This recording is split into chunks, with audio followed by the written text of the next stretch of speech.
Brasil influenciaria nesse sentido da qualidade da mão de obra? Por exemplo, a gente pegar uma pessoa que vem do Nordeste aqui para o Sul, que tem valores diferentes, uma cultura de trabalho diferente, uma cultura de viver diferente, são hábitos diferentes. Daria para dizer que isso é um dos motivos do desafio que tem hoje em dia, porque a gente está recebendo muita gente de outros estados, né? Boa parte da mão de obra que a gente consegue captar vem de outros estados, não é isso? Sim, sim, exatamente. É muito bacana esse ponto que você tocou, Thiago. A gente tem essa dificuldade hoje aqui na nossa região, porque praticamente hoje, vou dizer que 50% da nossa mão de obra é de fora. Né? E a gente tem um pessoal vindo de muito longe mesmo. Até pouco tempo atrás a gente tinha, né, a maioria do pessoal que trabalha aqui, que está vivendo aqui, Paraná, Rio Grande do Sul. Hoje até isso que você citou é uma realidade. O Nordeste está trazendo muita gente morando aqui. E aí o que eu percebo é que as pessoas elas vêm morar aqui sem entender o quanto custa a nossa vida aqui, né? Achando que custa a mesma coisa que na cidade deles, que muitas vezes é interior. E aí eles chegam aqui com a maior boa vontade, querendo ficar, mas não conseguem se estabilizar. E aí acabam voltando. E isso gera turnover e rotatividade no nosso mercado de trabalho. Então, muitas vezes a gente dá uma oportunidade, recruta alguém que veio, né, que seja do Norte, do Nordeste, até mesmo aqui do Sul. Essa pessoa começa na empresa com uma boa vontade, querendo fazer acontecer. Dá 2 a 3 meses, ela percebe que ela não vai conseguir sustentar o padrão de vida aqui e volta para sua cidade. Isso é um problema que a gente tem enfrentado muito grande aqui. Por isso que nós da Bipartner, nesse momento, a gente investiga muito, né, essa pessoa quando ela vem. Se ela já tem local para viver aqui, se ela já pesquisou quanto é que custa aqui, se ela tem pessoas para dividir. Porque se, né, digamos, uma pessoa solteira, se ela tem 2 a 3 colegas, amigos para dividir um apartamento, o custo fica bem menor. Mas até isso acontecer, o custo fica alto. E aí é difícil mesmo, com o salário de mercado se manter. Dá para a gente adaptar esse teu exemplo aí para outras regiões do Brasil também, eu imagino, né? Por exemplo, São Paulo. Se você arrumar um candidato para uma empresa em São Paulo, que o candidato tem que pegar 3 ônibus e fazer 2 horas de trajeto para ir, 2 horas para voltar, a tendência dele não ficar no emprego e sair quando outra oportunidade surgir é grande, não? Exatamente. Por isso que, como a Bipartner recruta o Brasil todo, hoje, cada região do Brasil que a gente recruta, nós temos consultoras, recrutadoras que moram lá para entender essa dificuldade.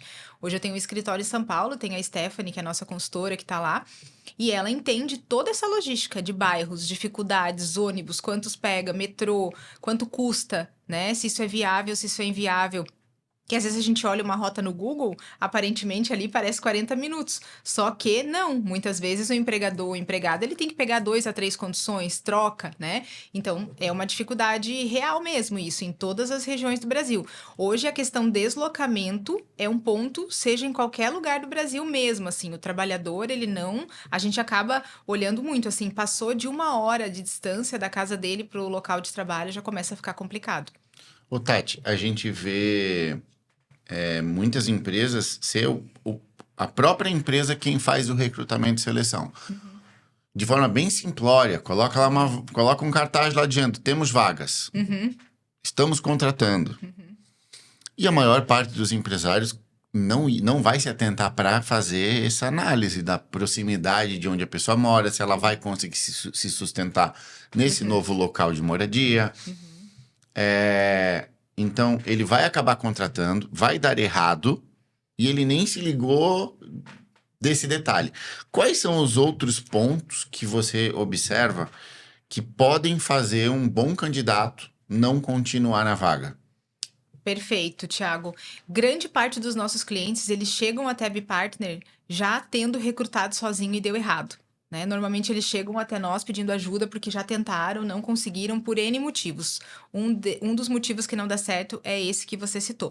Outros motivos que não dão certo é uma não avaliação técnica e comportamental adequada desse profissional, uma boa análise de teste mesmo, né? Porque a entrevista, ela é uma amostragem. Se você não tem técnica para fazer, pior ainda.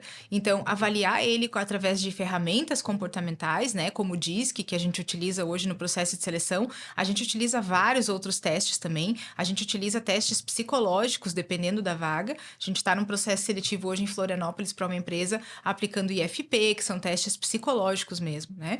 E outro ponto muito, mas muito importante que eu diria para você que hoje é praticamente 50% da rotatividade é a não capacitação dos líderes dentro da empresa. Esse é um ponto que pega muito na cultura organizacional e não adianta a gente recrutar os melhores profissionais se a gente não tiver uma liderança adequada e capacitada, madura, suficiente lá dentro e que entenda que pessoas são complexas e que pessoas prontas não existem e que um líder precisa treinar e desenvolver. E isso é uma reclamação que a gente recebe direto dos candidatos. Olha, normalmente eles criam um vínculo com a gente. Então, quando eles saem de uma empresa, eles nos chamam, eles nos mandam mensagem. Olha, Tati, saí da empresa X, né? Queria te agradecer, tu nos colocou lá, mas assim, poxa, não consegui, não tive treinamento. Né, me jogaram no função, meu líder não conversava comigo, não me dava feedback, trocaram meu horário 4, 5 vezes sem me explicar o porquê. Então, uma liderança qualificada, hoje eu diria que é 50% do trabalho, porque não adianta uma consultoria como a gente recrutar o melhor e a gente colocar lá internamente e isso não se sustentar. Por isso que para você que está acompanhando a gente aqui, hoje eu trabalho na parte de consultoria focada em desenvolvimento de lideranças e implantação de cultura. A Tati contrata e eu tento fazer aquilo ali dar certo ali dentro. E o que eu vejo é bem isso aí que você falou. Já começa errado muitas vezes no dono. Uhum. Que ele quer que os funcionários tenham determinados valores para a empresa, mas ele próprio não vive aqueles valores. Aí fica o faço o que eu digo, não faço o que eu faço. Uhum. Ou ele até pode vestir a camisa, mas os líderes, né, quem tá no meio de campo aí, quem tá entre o dono e o operacional, não tá comunicando isso, né? E a gente vê que, pô, um funcionário, não precisa nem ser líder, nem ser o dono, um funcionário, maçã podre, ele consegue estragar todos os outros. Desculpa interromper. Eu já tive cliente que tinha funcionário promovendo assim picuinha e rebelião contra a empresa. Puxa um funcionário, fala mal, puxa o outro, fala mal da empresa, puxa o outro, fala mal. Quando tu vê o que era para aquele cara que tu contratou tá contribuindo minimamente, ele tá mais atrapalhando do que ajudando, né? E aí eu falo muito que a liderança precisa ser muito forte e atuante nesse cenário, né? Quando a gente fala líderes qualificados, líderes bons, muita gente confunde com o líder passivo, né? E não é. É um líder que ele vai ter um olhar humano, mas ele vai ter um olhar forte e um olhar de tomada de decisão, muitas vezes, e principalmente de perceber esse tipo de situação que você falou, né? Para não deixar isso acontecer. Porque se a gente não tem o que eu chamo de uma cultura que vem de cima para baixo, que é quando o dono e os líderes, eles colocam muitas vezes os seus valores para rodar no negócio, acontece o contrário. Os funcionários da linha de baixo colocam essas culturas, esses valores deles, e muitas vezes o dono e o líder acabam sendo atropelados pelo negócio. É muito sério mesmo isso que você está falando, assim. E acho que todo empreendedor que está nos acompanhando hoje, que já passou por isso, sabe da real necessidade hoje de ter lideranças capacitadas e treinadas. Para nós, essa parceria, né, Thiago, de você desenvolver líderes e a gente recrutar é muito importante, porque para nós é muito claro, a gente tem clientes onde a gente contrata pessoas e as pessoas ficam anos e a gente tem outros que não. E para mim é muito claro aonde fica e aonde não fica o porquê, o motivo.